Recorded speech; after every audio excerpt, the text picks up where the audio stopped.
जय हिंद दोस्तों, आप सभी का स्वागत है एक बार फिर से आपके अपने YouTube चैनल यूनिक ज्ञान में। आज हम MA first semester political science paper 4 का मॉडल क्वेश्चन पेपर का सॉल्यूशन देखेंगे। इससे आपको पता चलेगा कि किस प्रकार के प्रश्न आते हैं, किन टॉपिक से अधिक प्रश्न पूछे जा रहे हैं और आपको यहाँ से भी सीधे सीधे प्रश्न देखने को मिलेंगे।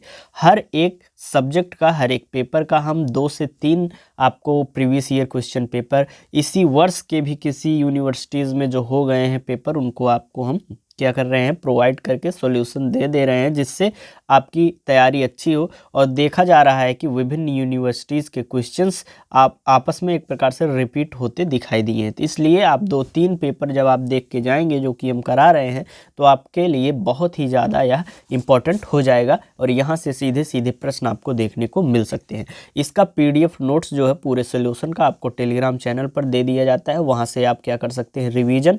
अगर आप चैनल पर नए हैं तो चैनल को सब्सक्राइब कीजिए। टेलीग्राम चैनल जो होता है उसका लिंक हमने टेलीग्राम का लिंक जो है वह डिस्क्रिप्शन बॉक्स में दिया हुआ है, या फिर आप टेलीग्राम पर सर्च करेंगे यूनिक ज्ञान, आपको वहां पर देखने को मिल जाएगा। तो चलिए देखते हैं एमए फर्स्ट सेमेस्टर पेपर 4, जिसका हमारा कोर्स टाइटल है public administration. Paper first, paper second, third हमने करा दिया है। अगर आपने नहीं देखा हो तो प्लेलिस्ट अवेलेबल है, आप वहां से देख सकते हैं। सबसे पहले हम सभी क्वेश्चंस को देखेंगे, किस प्रकार के प्रश्न आए हुए हैं, फिर एक एक क्वेश्चन का हम सोल्यूशन देखेंगे। सबसे पहला हमारा प्रश्न है, discuss the significance of the public administration. लोक प्रशासन के महत्व पर प्रकाश डालिए। हमने पढ़ाते हुए मोस्ट इंपॉर्टेंट क्वेश्चन की जो सीरीज लाई थी महासंग्राम रिवीजन क्लास, उसमें बताया था कि लोक प्रशासन के विषय में अवश्य आपसे प्रश्न पूछे जाएंगे। संगठन हमने पढ़ाया, देखिएगा आपको उसी में से लगभग प्रश्न यहाँ पर देखने को मिले हैं और आपको सीधे सीधे वहाँ से देखने को आपके भी पेपर में मिलेंगे। तो आप जो है महासंग्राम रिवीजन क्लास भी देख लीजिए, बहुत ही कम समय में बहुत अच्छे प्रश्नों को हमने आपको प्रोवाइड किया हुआ है। दूसरा प्रश्न है, distinguish between the formal and informal organisation. औपचारिक संगठन और अनौपचारिक संगठन में भेद स्पष्ट कीजिए। तीसरा प्रश्न है, discuss the judicial control on public administration. लोक प्रशासन पर न्यायिक नियंत्रण की विवेचना कीजिए। चौथा प्रश्न हमारा, discuss the features of the new public administration. नवीन लोक प्रशासन की विशेषताओं की विवेचना कीजिए। पांचवा प्रश्न हमारा है, discuss the problems of the public corporation in India. Bharat में लोक निगम की समस्याओं की विवेचना कीजिए। छठा प्रश्न हमारा है, how is budget prepared in India. Bharat में बजट जो है वह किस प्रकार तैयार किया जाता है, अर्थात उसके प्रोसेस क्या है या किन किन घटकों से होकर वह गुजरता है जिससे उसका निर्माण होता है। सातवां प्रश्न है, differentiate between public administration and private administration. लोक प्रशासन, निजी प्रशासन, यह भी हमने हर एक टॉपिक यहाँ पर आपको देखने को जो मिल रहा है उसमें बताया गया है मोस्ट इंपॉर्टेंट क्वेश्चन के सीरीज में। यहाँ पर आप देखेंगे अच्छे से और समझ जाएंगे लोक प्रशासन क्या है और निजी प्रशासन क्या है और इन दोनों में अंतर क्या है, इसको हम समझेंगे। Define line and staff agency. सूत्र व स्टाफ एजेंसी को परिभाषित कीजिए। आगे हम देखेंगे। आठवां प्रश्न हमारा हो गया। नौवां प्रश्न है, explain the methods of the legislative control over the administration in modern democratic state. आधुनिक लोकतंत्रीय राज्य में प्रशासन पर विधायी नियंत्रण की विधियों की व्याख्या कीजिए। 10वां प्रश्न हमारा है, describe the attempts made for administrative reforms in India after independence. Bharat में स्वतंत्रता प्राप्ति के बाद प्रशासकीय सुधारों के लिए किए गए प्रयासों का वर्णन कीजिए। 11वां प्रश्न है, what are the major problems involve in the recruitment of the public personals. सार्वजनिक कर्मचारियों की भर्ती के संबंध में मुख्य समस्याएं क्या हैं। 12वां प्रश्न है, What are the different theories of organizations? Which is the best in them and why? संगठन के विभिन्न सिद्धांत कौन कौन से हैं, आपके मतानुसार उनमें से कौन सा श्रेष्ठ है और क्यों वह श्रेष्ठ है, इसे आपको बताना है। 13वां प्रश्न क्या है, give the estimate of ombudsman in regard of the remedy of corruption. भ्रष्टाचार के उन्मूलन के संदर्भ में ओम्बुड्समैन का मूल्यांकन कीजिए। इसको हम अच्छे से समझेंगे। चलिए देखते हैं, हमारा पहला प्रश्न जो था, लोक प्रशासन के महत्व पर प्रकाश डालिए। इसको हम अच्छे से समझते हैं, हर एक प्रश्न को हम अच्छे से समझेंगे और इसका जो PDF नोट्स है आपको टेलीग्राम चैनल पर अवेलेबल करा दिया जाएगा तुरंत ही, वहाँ से आप क्या करेंगे, रिवीजन कर पाएंगे। तो लोक प्रशासन के महत्व को हम देखेंगे। लोक प्रशासन का महत्व जो है आधुनिक राज्य में बहुत अधिक है। यह सरकार की नीतियों और कार्यक्रमों को लागू करने में महत्वपूर्ण भूमिका निभाता है। लोक प्रशासन क्या करता है, जो सरकार की नीतियां होती हैं, जो कार्यक्रम होते हैं, उनको बनाने में, उनको लागू करने में एक महत्वपूर्ण भूमिका निभाता है। लोक प्रशासन के माध्यम से सरकार अपने नागरिकों की ज़रूरतों को पूरा करती है और उनकी समस्याओं का क्या करती है, समाधान करती है। लोक प्रशासन के महत्व को निम्नलिखित बिंदुओं से समझा जा सकता है कि लोक प्रशासन क्या क्या कार्य करते हैं। लोक प्रशासन का प्रथम कार्य हम देखें तो पहला है सरकारी नीतियों का क्रियान्वयन। लोक प्रशासन सरकार की नीतियों और कार्यक्रमों को लागू करने में महत्वपूर्ण भूमिका निभाता है। नागरिकों की सेवा यह करते हैं। लोक प्रशासन के माध्यम से सरकार अपने नागरिकों की ज़रूरतों को पूरा करती है और उनकी समस्याओं का समाधान करती है। अगला हमारा पॉइंट है सामाजिक और आर्थिक विकास। लोक प्रशासन सामाजिक और आर्थिक विकास में महत्वपूर्ण भूमिका निभाती है। सरकार की जवाबदेही। लोक प्रशासन सरकार को जवाबदेह बनाता है और यह सुनिश्चित करता है कि सरकार अपने नागरिकों के प्रति अपनी जिम्मेदारियों को पूरा करे।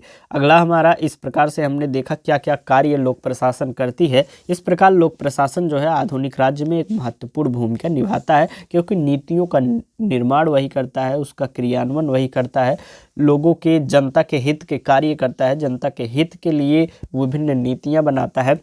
आर्थिक सामाजिक सभी विकास में उसका योगदान होता है। और इसका महत्व सरकार की नीतियों और कार्यक्रम को लागू करना, नागरिकों की सेवा करना, सामाजिक और आर्थिक विकास में योगदान करने और सरकार को जवाबदेह बनाने में है। अगला प्रश्न हम देखेंगे, दूसरा प्रश्न हमारा था औपचारिक संगठन और अनौपचारिक संगठन में भेद स्पष्ट कीजिए। औपचारिक संगठन और अनौपचारिक संगठन दोनों ही संगठन के प्रकार हैं, लेकिन इनमें से कुछ मुख्य अंतर हैं। क्या? सबसे पहले हम औपचारिक संगठन को देखेंगे। इसमें एक जो उद्देश्य होता है वो पहले से निर्धारित रहता है। औपचारिक संगठन में निर्धारित उद्देश्य रहते हैं। औपचारिक संगठन के उद्देश्य स्पष्ट रूप से क्या होते हैं, निर्धारित होते हैं। संरचित ढांचा। औपचारिक संगठन में एक संरचित ढांचा होता है जिसमें विभिन्न पदों और जिम्मेदारियों का वर्णन होता है। नियम और प्रक्रियाएं। औपचारिक संगठन में नियम और प्रक्रियाएं होती हैं जिनका पालन करना आवश्यक होता है। अधिकार और जिम्मेदारी। औपचारिक संगठन में अधिकार और जिम्मेदारी जो है स्पष्ट रूप से परिभाषित होती है। अगला क्या है, संचार और समन्वय। यह सभी चीज़ें किसकी हैं, औपचारिक संगठन की। औपचारिक संगठन में संचार और समन्वय के लिए निर्धारित चैनल होते हैं, लेकिन अनौपचारिक संगठन की बात करें तो इसमें जो उद्देश्य होता है वह क्या होता है, अनौपचारिक संगठन में उद्देश्य जो है अस्पष्ट होता है। अनौपचारिक संगठन के उद्देश्य क्या होते हैं, अस्पष्ट और अनिर्धारित होते हैं।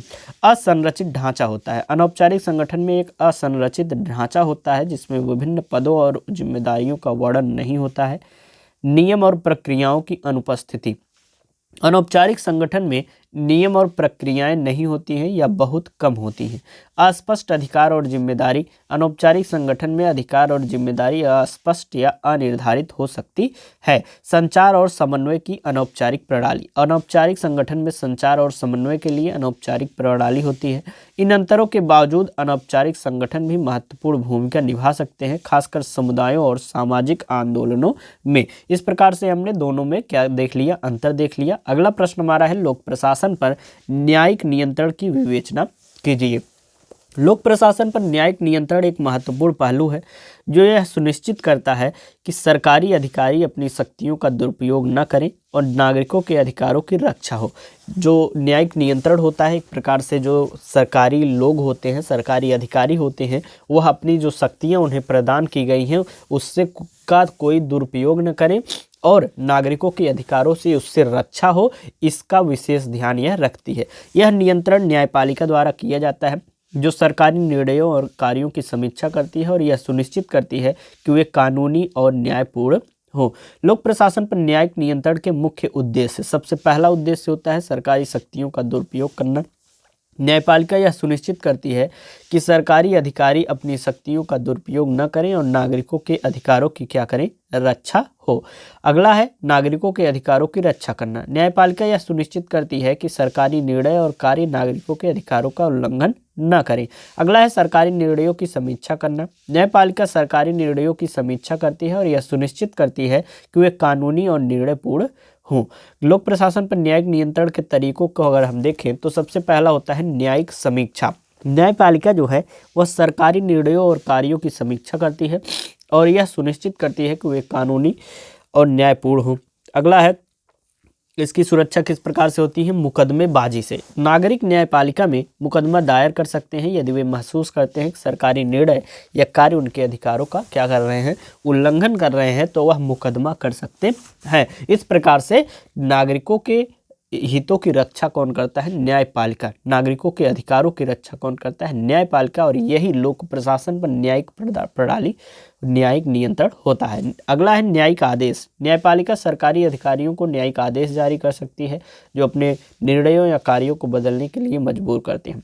इस प्रकार लोक प्रशासन पर न्यायिक नियंत्रण एक महत्वपूर्ण तंत्र है जो सरकारी शक्तियों के दुरुपयोग को रोकता है और नागरिकों के अधिकारों की रक्षा करता है।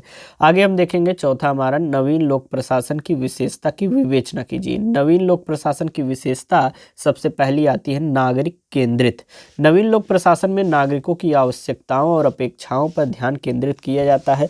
यह सुनिश्चित करने के लिए कि सरकारी सेवाएं नागरिकों की ज़रूरतों को पूरा करें। नागरिकों की भागीदारी और सहयोग पर जोर दिया जाता है। किसमें, नवीन लोक प्रशासन की सबसे पहली विशेषता क्या है कि यह नागरिक केंद्रित होती है, अर्थात नागरिकों के हितों की रक्षा, नागरिकों के ज़रूरतों की आवश्यकताओं को देखकर कार्य किया जाता है, नियम बनाए जाते हैं।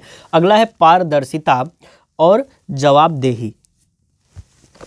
नवीन लोक प्रशासन में पारदर्शिता और जवाबदेही पर बल दिया जाता है। यह सुनिश्चित करने के लिए कि सरकारी अधिकारी अपनी शक्तियों का दुरुपयोग न करें, न्यायिक नियंत्रण और अन्य तंत्रों का उपयोग किया जाता है। न्यायिक नियंत्रण को अभी आपने ऊपर समझा, इसके पहले प्रश्न था। अगला है सुशासन। यह भी किसकी विशेषता है, नवीन लोक प्रशासन की।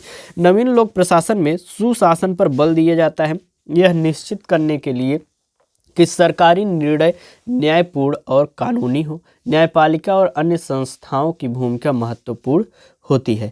नवाचार और प्रौद्योगिकी। नवीन लोक प्रशासन में नवाचार और प्रौद्योगिकी का उपयोग करके सरकारी सेवाओं में सुधार किया जाता है।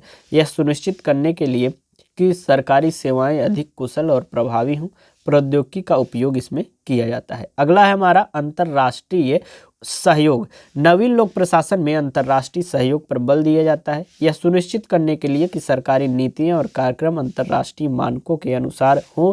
अंतर्राष्ट्रीय संगठनों और अन्य देशों के साथ सहयोग किया जाता है। अगला प्रश्न हमारा पांचवा प्रश्न, भारत में लोक निगम की समस्याओं की विवेचना कीजिए। भारत में लोक निगम की जो समस्याएं हैं वह निम्नलिखित हैं। सबसे पहली जो समस्या है वो संरचनात्मक समस्या है। संरचनात्मक समस्याओं में जटिल संरचना। भारत में लोक निगम की संरचना जो है वह जटिल है, जिसमें कई स्तर और विभाग शामिल हैं। अधिकारों का विभाजन। लोक निगम में अधिकारों का विभाजन स्पष्ट नहीं है, जिससे कई बार अधिकारों का क्या हो जाता है, दुरुपयोग होता है। निर्णय लेने की प्रक्रिया। लोक निगम में निर्णय लेने की प्रक्रिया धीमी और जटिल है, जिससे कई बार निर्णय लेने में क्या हो जाती है, देरी हो जाती है। अगली समस्या है प्रशासनिक समस्या। प्रशासनिक समस्या में सबसे पहली समस्या भ्रष्टाचार है। लोक निगम में भ्रष्टाचार एक बड़ी समस्या है, जिससे कई बार निर्णय लेने में देरी होती है और नागरिकों को परेशानी होती है। अगला है अकुशलता। लोक निगम में अकुशलता एक बड़ी समस्या है, जिससे कई बार निर्णय लेने में देरी होती है और नागरिकों को परेशानी होती है। संचार की कमी। लोक निगम में संचार की कमी एक बड़ी समस्या है, जिससे कई बार निर्णय लेने में देरी होती है और नागरिकों को क्या हो जाती है, परेशानी होती है। वित्तीय समस्याओं को देखें तो वित्तीय संसाधनों की कमी, वित्तीय प्रबंधन में कमी। लोक निगम में वित्तीय संसाधनों की कमी एक बड़ी समस्या है, जिससे निर्णय लेने में क्या हो जाती है, देरी हो जाती है। अगला भ्रष्टाचार है। तो इन समस्याओं का समाधान करने के लिए लोक निगम में क्या होती है, पारदर्शिता और जवाबदेही को बढ़ाने के लिए कई कदम अभी उठाए जा रहे हैं। तो यह सभी समस्याएं हैं जो कि लोक निगम में भारत में इस समय आ रही हैं। अगला हमारा प्रश्न है छठा, बहुत ही इंपॉर्टेंट प्रश्न है, भारत में बजट किस प्रकार से तैयार किया जाता है। भारत में बजट की तैयारी एक जटिल प्रक्रिया है जिसमें कई चरण और हितधारक शामिल होते हैं। यहाँ बजट तैयार करने की प्रक्रिया का एक सामान्य विवरण दिया गया है। सबसे पहला क्या है, बजट तैयार करने की शुरुआत। वित्त मंत्रालय जो है वह बजट तैयार करने की प्रक्रिया शुरू करता है। यह प्रक्रिया आमतौर पर सितंबर या अक्टूबर में शुरू होती है। विभागों में डेटा संग्रह होता है। उसके पश्चात वित्त मंत्रालय विभिन्न सरकारी विभागों से डेटा संग्रह करता है, जैसे कि राजस्व, व्यय और अन्य वित्तीय जानकारी। फिर आर्थिक सर्वेक्षण होता है। वित्त मंत्रालय आर्थिक सर्वेक्षण तैयार करता है जो देश की आर्थिक स्थिति का क्या करती है, विश्लेषण करता है। फिर चौथा अगला प्रोसेस होता है बजट अनुमान। वित्त मंत्रालय जब एक प्रकार से सर्वेक्षण कर लेती है, अनुमान लगा लेती है, तो वह क्या करती है, बजट अनुमान पता लगाती है। नेक्स्ट, वित्त बजट जो है अनुमान तैयार करता है जो आगामी वित्तीय वर्ष के लिए राजस्व और व्यय के अनुमान प्रदान करता है। फिर बजट बना के उसका अनुमान लगा के प्रस्ताव प्रस्तुत किया जाता है। वित्त मंत्रालय बजट प्रस्ताव तैयार करता है जो आगामी वित्तीय वर्ष के लिए सरकार की वित्तीय नीतियों और कार्यक्रमों का विवरण प्रदान करता है। फिर कैबिनेट की मंजूरी आती है। बजट प्रस्ताव को कैबिनेट के समक्ष प्रस्तुत किया जाता है जहां इसे मंजूरी दी जाती है। फिर आता है संसद में प्रस्तुति की जाती है। बजट प्रस्ताव को संसद में प्रस्तुत किया जाता है जहां इस पर चर्चा और मतदान किया जाता है। फिर बजट का अनुमोदन होता है। संसद द्वारा बजट का अनुमोदन किया जाता है जिसके बाद यह आगामी वित्तीय वर्ष के लिए क्या हो जाता है, लागू होता है। अगला प्रश्न हमारा, लोक प्रशासन व निजी प्रशासन में अंतर स्पष्ट कीजिए। लोक प्रशासन व निजी प्रशासन के अंतर को हम देखेंगे। सबसे पहले उद्देश्य दोनों के जानेंगे। तो लोक प्रशासन का मुख्य उद्देश्य सार्वजनिक हितों के लिए होता है, सेवा करना है, जबकि निजी प्रशासन का मुख्य उद्देश्य जो है लाभ कमाना है। जैसे जो सरकारी कार्य होते हैं, जो सरकार की तरफ से योजनाएं लाई जाती हैं, वह जनता के हित के लिए लाई जाती हैं, परंतु जो स्वयं की कंपनियां बनाए रहते हैं वह अपने लाभ के लिए जो है विभिन्न नीतियों का निर्माण करते हैं। अगला है संगठन। लोक प्रशासन में सरकारी एजेंसियां और विभाग शामिल होते हैं, जबकि निजी प्रशासन में निजी कंपनियां और संगठन शामिल होते हैं। अगला है निर्णय लेने की प्रक्रिया। लोक प्रशासन में निर्णय लेने की प्रक्रिया अधिक जटिल और समय लेने वाली होती है, जबकि निजी प्रशासन में निर्णय लेने की प्रक्रिया अधिक तेज और लचीली होती है, क्योंकि जो लोग निजी प्रशासन वाले होते हैं, कंपनी वाले होते हैं, वह स्वयं से निर्णय लेते हैं तो उन्हें बिल्कुल भी टाइम नहीं लगता है। अगला है जवाबदेही। लोक प्रशासन में अधिकार जनता के प्रति जवाबदेह होते हैं, जबकि निजी प्रशासन में अधिकारी जो है शेयरधारकों और निदेशक मंडल के प्रति जवाबदेह होते हैं। जो लोक प्रशासन में अधिकारी होते हैं वह किसके प्रति जवाबदेह होते हैं, जनता के प्रति। संसाधन की बात करें तो लोक प्रशासन के पास सार्वजनिक संसाधन होते हैं, जबकि निजी प्रशासन के पास जो है निजी संसाधन होते हैं। अगला प्रश्न हमारा है सूत्र व स्टाफ एजेंसी को परिभाषित कीजिए।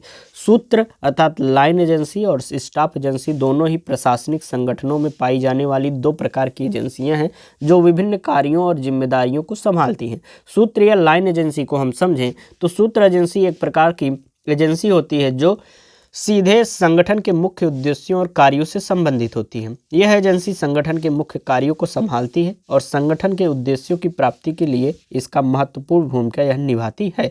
उदाहरण के लिए हम देखें, एक विश्वविद्यालय में शैक्षिक विभाग एक सूत्र एजेंसी होगी, क्योंकि यह विश्वविद्यालय के मुख्य उद्देश्य अर्थात शिक्षा प्रदान करने से सीधे संबंधित होता है। स्टाफ एजेंसी की बात करें तो स्टाफ एजेंसी जो है वह एक प्रकार की एजेंसी होती है जो संगठन के मुख्य कार्यों को संभालने वाली सूत्र एजेंसियों को सहायता और सलाह प्रदान करती है। यह एजेंसी संगठन के मुख्य उद्देश्यों की प्राप्ति में महत्वपूर्ण भूमिका निभाती है, लेकिन यह सीधे संगठन से मुख्य कार्यों से संबंधित नहीं होती है। उदाहरण से हम समझेंगे, एक विश्वविद्यालय में मानव संसाधन विभाग एक स्टाफ एजेंसी होगी, क्योंकि यह विश्वविद्यालय के शैक्षिक विभागों को सहायता और सलाह प्रदान करता है, लेकिन यह सीधे शिक्षा प्रदान करने से संबंधित नहीं होता है। अर्थात जो सीधे सीधे संगठन से संबंधित होते हैं वह सूत्र एजेंसी कहलाते हैं, और जो सलाहकार होते हैं, जो सलाह देते हैं या जो एक प्रकार से उसमें मदद करते हैं, वह क्या कहलाते हैं, सूत्र अभिकरण। और उसके बाद आ जाता है हमारा लाइन। ये एक प्रकार से आपका जो पेपर है हमने अच्छे से सॉल्व करा दिया। कोई भी डाउट किसी प्रश्न में हो तो आप कमेंट करके पूछ सकते हैं। कोई अन्य आपको सब्जेक्ट का चाहिए वह भी कमेंट में बता सकते हैं। इसका पीडीएफ आपको टेलीग्राम पर दे दिया गया है, वहाँ से आप रिवीजन कर सकते हैं। अच्छे से तैयारी कीजिए। जब भी आपके एग्ज़ाम हो जाए आप अपना क्वेश्चन पेपर दिए गए व्हाट्सएप नंबर पर या फिर टेलीग्राम के डिस्कशन ग्रुप में भेज सकते हैं, जिससे उसको सॉल्व करा दिया जाए और जिससे विभिन्न यूनिवर्सिटी के लोगों को क्या हो जाएगा, उससे लाभ होगा। जैसे कि आप देख रहे हैं, इससे पता चलता है किस प्रकार के प्रश्न पूछे जा रहे हैं इस बार। ऐसा भी हुआ है कि जैसे कि वीर बहादुर सिंह पूर्वांचल यूनिवर्सिटी है और अलग अलग यूनिवर्सिटी हैं, डीडीयू है, तो यह सभी यूनिवर्सिटी के पेपर आप देखेंगे तो लगभग उसमें से बहुत से प्रश्न समान देखने को आपको मिलेंगे। तो समान प्रश्न देखने को मिल जाते हैं, यह भी आपके लिए लाभदायक होता है और प्रश्न उसी प्रकार से पूछे जाते हैं, उन्हीं टॉपिक से घुमा फिरा के पूछे जाते हैं। तो अच्छी तैयारी आपसे यहीं से हो जाएगी। तो चैनल पर बने रहिए, दोस्तों के पास शेयर कीजिए। गला बहुत ज़्यादा ख़राब है, जुकाम बुखार है, इसलिए आवाज़ जो है चलिए थोड़ा दिक्कत हो रही है। तो आप चैनल पर बने रहिए, वीडियो को अधिक से अधिक शेयर कीजिए। मिलते हैं नेक्स्ट वीडियो में।